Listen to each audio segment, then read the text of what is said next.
UPSC civil service 2025 ये एक ऐसा एग्ज़ाम है जिसको किसी इंट्रोडक्शन की ज़रूरत नहीं है, क्योंकि इंडिया में हर दूसरा बच्चा कभी न कभी कलेक्टर बनने का ख्वाब देखता है। और ख्वाब भी क्यों ना देखे, ये एग्ज़ाम आपको एक रेस्पेक्टेबल और एक हाई प्रोफाइल जॉब दिला सकता है। ये एग्ज़ाम आपको पीएम और सीएम के बगल में खड़ा कर सकता है और आप उनको एडवाइस दे रहे होंगे। इंडिया में जितने भी पॉलिसी मेकिंग और जो एग्जीक्यूशन का काम है, वो सारे काम जो है दरअसल यही ब्यूरोक्रेट्स करते हैं। यूपीएससी सिविल सर्विस में सिर्फ आईएएस ही नहीं होता, बल्कि और भी बहुत सारे सर्विसेज होते हैं जो आपके रैंक के हिसाब से आपको मिलता है। फर्स्ट अप्रॉक्सीमेटली 80 रैंकर्स को आईएएस मिलता है।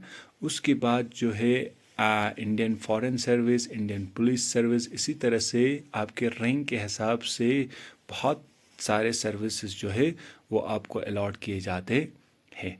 तो यहाँ पे लगभग 23 के करीब सर्विसेज है जो आपको अपनी रैंक के हिसाब से मिलेंगी।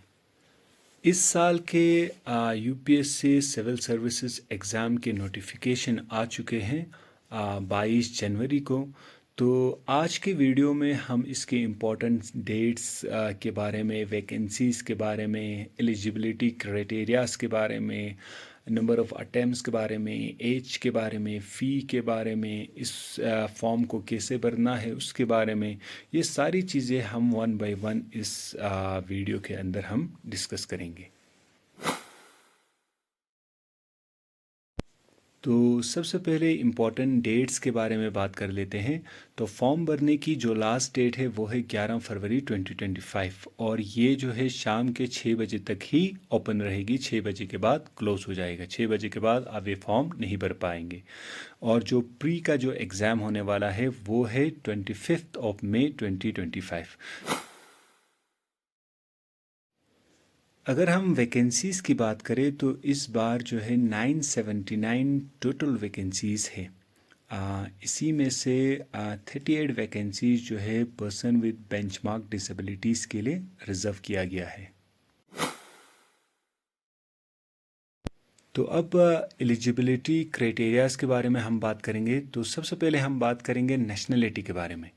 तो जो मेन टॉप के 2-3 सर्विसेज होते हैं, जैसे आईएएस, आईएफएस एंड आईपीएस, उनको सिर्फ इंडियन सिटीज़न ही भर सकते हैं।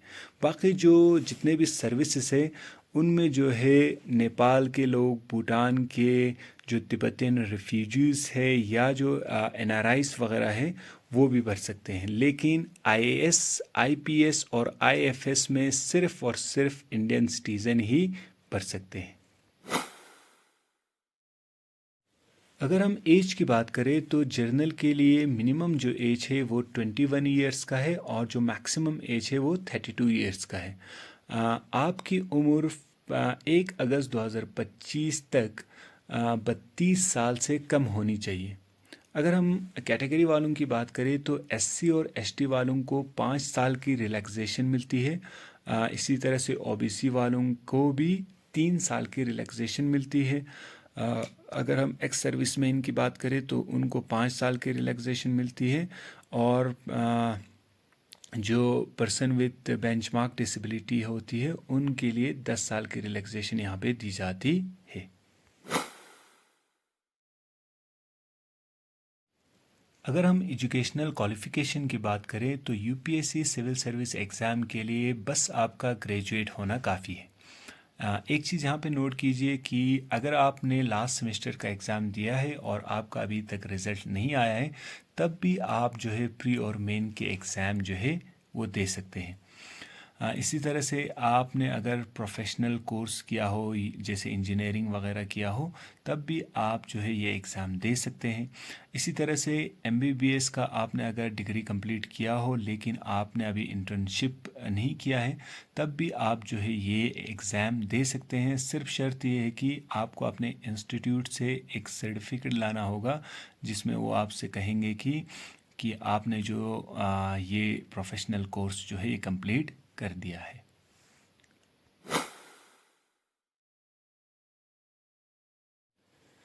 अगर हम नंबर ऑफ़ अटेम्प्ट्स की बात करें तो जनरल स्टूडेंट जो है वो 6 अटेम्प्ट दे सकते हैं।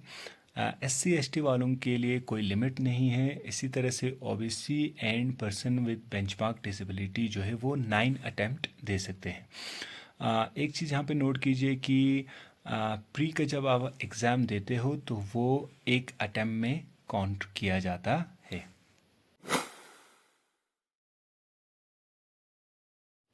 यूपीएससी सिविल सर्विसेज का जो पेपर होता है वो 3 फेजेस में होता है। सबसे पहला प्रिलिमिनरी एग्ज़ाम होता है, फिर उसके बाद मेंस एग्ज़ाम, फिर उसके बाद जो है पर्सनैलिटी टेस्ट या जिसे हम इंटरव्यू कहते हैं वो होता है। पहले प्री, फिर मेंस, फिर उसके बाद इंटरव्यू। प्री में 2 पेपर होता है, एक जीएस का और दूसरा होता है सीसेट का, सिविल सर्विस एप्टीट्यूड टेस्ट। ये दोनों जो है 200 मार्क्स का आता है और 2-2 घंटे के लिए होता है।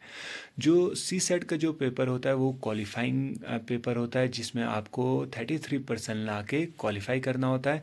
और जो जीएस का पेपर होता है उसी के बेसिस पे मेरिट बनाया जाता है मेंस एग्ज़ाम के लिए। इसी तरह से मेंस का जो एग्ज़ाम होता है उसमें टोटल 9 पेपर्स आते हैं, जिसमें से 2 पेपर जो है वो क्वालिफाइंग होता है, paper A and paper B. 300-300 number के आते हैं ये दोनों। पेपर ए जो है वो लैंग्वेज का पेपर होता है और पेपर बी जो है वो इंग्लिश का पेपर होता है। लैंग्वेज 8 शेड्यूल में जितने भी लैंग्वेजेस है उसमें से एक लैंग्वेजेस पे ये पेपर होगा। बाकी के जो 7 पेपर है वो जो है मेरिट के लिए काउंट किया जाता है। इसी 7 पेपर के बेसिस पे आपका मेरिट बनाया जाता है। तो उसमें सबसे जो पहला पेपर होता है वो ऐसे का होता है, दूसरा, तीसरा, चौथा और पांचवा जो है जनरल स्टडीज़ के पेपर होते हैं। और आखिर में जो 2 होता है वो ऑप्शनल सब्जेक्ट का होता है। तो आपने एक ऑप्शनल सब्जेक्ट चूज़ करना होता है। इसी ऑप्शनल सब्जेक्ट के 2 पेपर होते हैं। इन्हीं 7 सब्जेक्ट्स को मिला के 1750 मार्क्स बन जाते हैं। तो उसके बाद जो है आपका पर्सनैलिटी टेस्ट होगा जो कि 275 मार्क्स का होता है। तो उसके बाद जो है आपका जो ग्रैंड टोटल बनता है वो 2025 मार्क्स बनते हैं। तो इसी मार्क्स के बेसिस पे आपका रैंक दिया जाएगा, आपका मेरिट निकाला जाता है। पेपर ए जो कि लैंग्वेज का पेपर था, आप इन सारे लैंग्वेजेस में से एक लैंग्वेज को आप चूज़ कर सकते हैं, जिसमें गुजराती, हिंदी, कश्मीरी, मलयालम, मराठी, उड़िया, पंजाबी, बहुत सारे लैंग्वेजेस है यहाँ पे। तो इन सारों में से आप एक लैंग्वेज पे आप ये एग्ज़ाम दे सकते हो। इसी तरह से अगर हम ऑप्शनल सब्जेक्ट्स की बात करें तो आप इन सारे ऑप्शनल सब्जेक्ट्स में से एक सब्जेक्ट आपको चूज़ करना है, जिसमें agriculture, physics, chemistry, history, geology, law, statistics, sociology, बहुत सारे ऐसे हैं जिसमें से आपको एक चूज़ करना है। आप लिटरेचर भी चूज़ कर सकते हो। इन सारे लिटरेचर्स में से आप किसी लिटरेचर पे भी ऑप्शनल सब्जेक्ट आप रख सकते हो।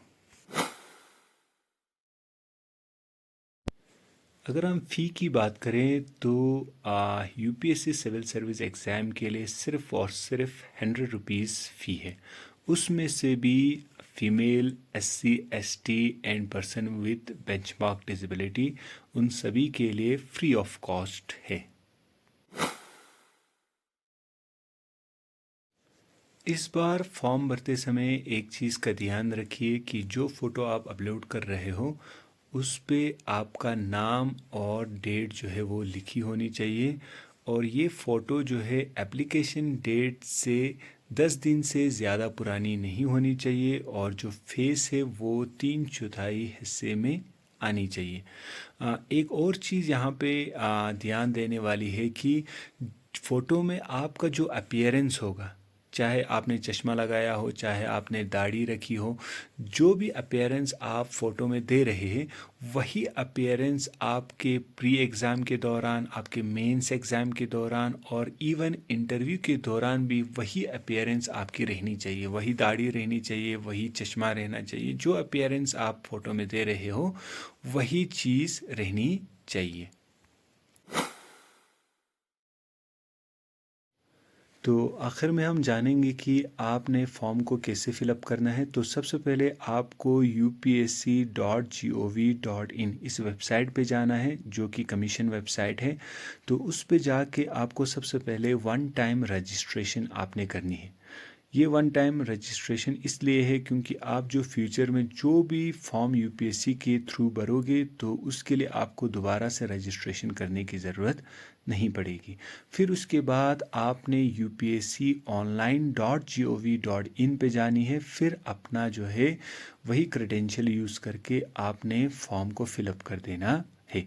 इस बार ध्यान रखें कि इस बार आपको सर्विस प्रेफरेंस भी पहले ही भरनी पड़ेगी। So that is it and thanks for watching.